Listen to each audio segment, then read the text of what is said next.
तो कहते हैं श्री उद्धव जी महाराज हमारी किशोरी जी से जब शिक्षा प्राप्त करके आए, प्रेम की शिक्षा, तो श्री उद्धव जी महाराज ने श्री ठाकुर जी से मांगा है कि हे ठाकुर जी, बस मुझे आप ये प्रदान करो कि मैं वृंदावन के कहीं बाहर ना पैदा हूं, या तो वृंदावन में कोई वृक्ष बन जाऊं, वृंदावन की कोई गुल्म बन जाऊं, वृंदावन धाम की कोई औषधि बन जाऊं। मुझे बस यही चाहिए कि आप मुझे भक्तों की रज सदा सत भगवंत गुरु चतुर नाम वपु एक, इनके पद बंदन किए नाशे विघ्न अनेक। कहा है नाभादास जी कह रहे हैं कि भक्ति, भक्त, भगवंत और गुरु ये चारों एक ही हैं। शरीर शायद अलग अलग है, भक्त का अलग है, भगवान अलग है, पर चारों एक ही तत्व है। आपने यदि किसी भक्त को हृदय से प्रणाम कर लिया, कोई भी भक्त आया आपने हृदय से प्रणाम कर लिया, तो समझ लेना प्रभु की कृपा आपको मिल ही जाएगी। क्योंकि ठाकुर जी कह रहे कोई अंतर नहीं है चारों में, भक्त और भगवान एक ही है। तो हमें यही प्रयास करना है कि हम भक्तों से प्रेम करें, भगवान से ज़्यादा भक्तों से प्रेम करें। और आपको एक आश्चर्य की बात बताऊं कि जब देखो भागवत कथा होती है, राम कथा होती है, तो कौन आता है सुनने? भगवान के भक्त आते हैं कि नहीं? और जब भक्तों की कथा होती है तब कौन आएगा? तो कहा जब भक्तों की कथा होती है तो साक्षात भगवान ही पधारते हैं, साक्षात भगवान आते हैं कथा सुनने अपने भक्तों की। जहाँ पर भी कहते भक्तों की चर्चा हो जाए ठाकुर जी दौड़े हुए चले आएंगे। इसलिए उद्धव जी कह रहे हैं ठाकुर जी मुझे भक्तों का प्रेम सानिध्य प्रदान करो, मुझे और कुछ नहीं चाहिए, मुझे सिर्फ भक्तों का संग, संतों का संग, गोपियों का संग। और देखो यहाँ पर गोपियों के विषय में श्री उद्धव जी कहते वंदे नंद ब्रज स्त्री नाम। मैं गोपियों को बारंबार प्रणाम करता हूँ। क्यों? क्योंकि गोपियाँ कौन है? प्रेम की ध्वजा है। कौन है? प्रेम की ध्वजा। अब जैसे कोई भवन है, जैसे यही मंदिर है भगवान शंकर का, तो उसमें देखो सीढ़ियाँ भी है, फर्श भी है, मार्बल भी है, सब कुछ है इसमें, शिखर भी है, पर जो सबसे ऊंचाई में लहराता है वो क्या होता है? ध्वजा। जो ध्वजा है सबसे ऊपर लहराती है। वैसे ही भक्ति रूपी भवन में कुछ भक्त फर्श बने हैं, कुछ भक्त सीढ़ियाँ बने हैं, कुछ भक्त खंबे बने हैं, कुछ भक्त शिखर बने हैं, और जो हमारी गोपियाँ हैं वो उस मंदिर का क्या है? ध्वज है। इसलिए हमारे भक्तों ने कहा है कि गोपियाँ प्रेम की ध्वजा। कहते सबसे ज़्यादा इस संसार में श्री ठाकुर जी से अगर कोई प्रेम करता है वो हमारी गोपियाँ हैं।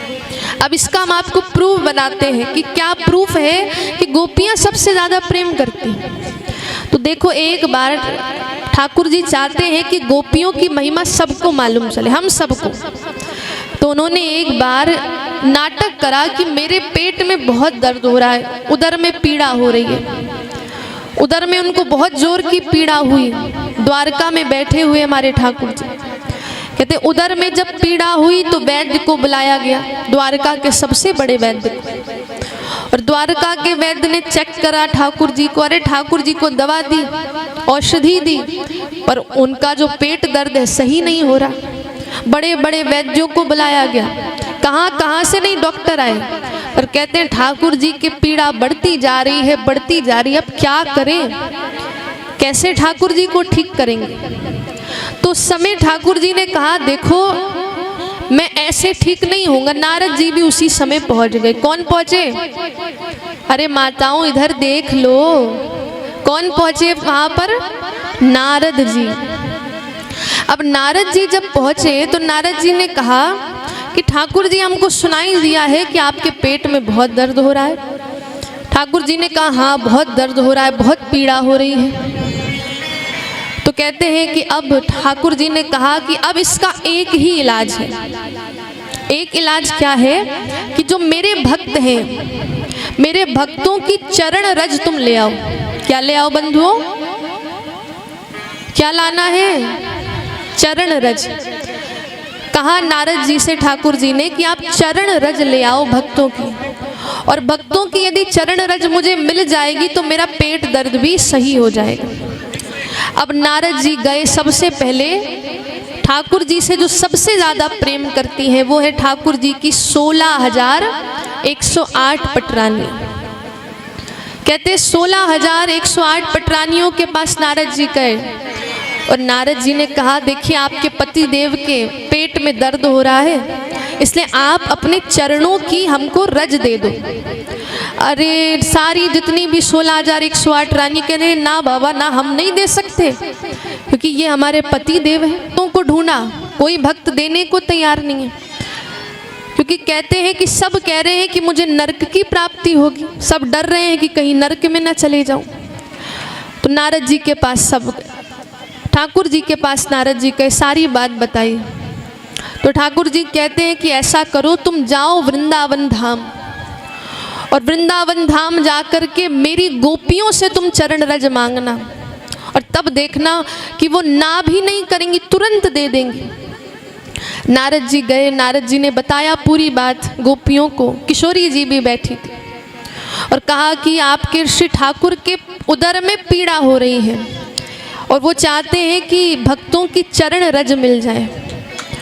गोपियों ने कहा क्या उनकी पत्नियों ने नहीं दिया चरण की रज?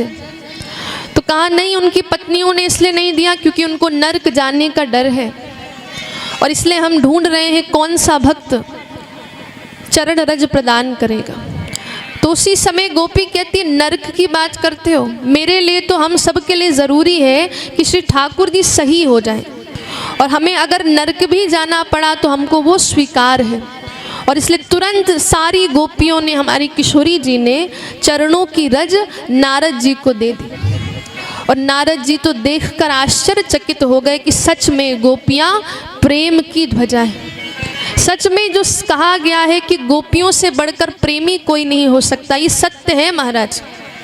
और गोपियों ने अपनी चरण रज दी, ठाकुर जी का पेट जो उदर है वो तुरंत सही हो जाता है। ठाकुर जी ने ये लीला भी इसलिए करी कि हम सबको बताने के लिए कि गोपी कोई साधारण भक्ता नहीं, गोपी तो साक्षात ठाकुर जी की प्रेमिकाएं हैं, प्रेम करती हैं। इसलिए गोपियों को आप साधारण कोई स्त्री मत समझना। कहते हैं श्रीमद् भागवत में गोपी गीत गाया है, और गोपी गीत इतना क्लिष्ट है, इतना क्लिष्ट है कि बड़े बड़े संतों ने उसके ऊपर कहते हैं कि हजारों टीकाएं लिख दी हैं, हजारों टीकाएं लिख दी हैं, पर भी वो गोपी प्रेम के, गोपी गीत के तत्व को नहीं बता पाए। तो ऐसी हमारी गोपियां हैं। तो ऐसी गोपियों को श्री उद्धव जी महाराज बारंबार प्रणाम करते हैं। ऐसी गोपियां तो बारंबार प्रणाम करने योग्य है, वंदनीय है।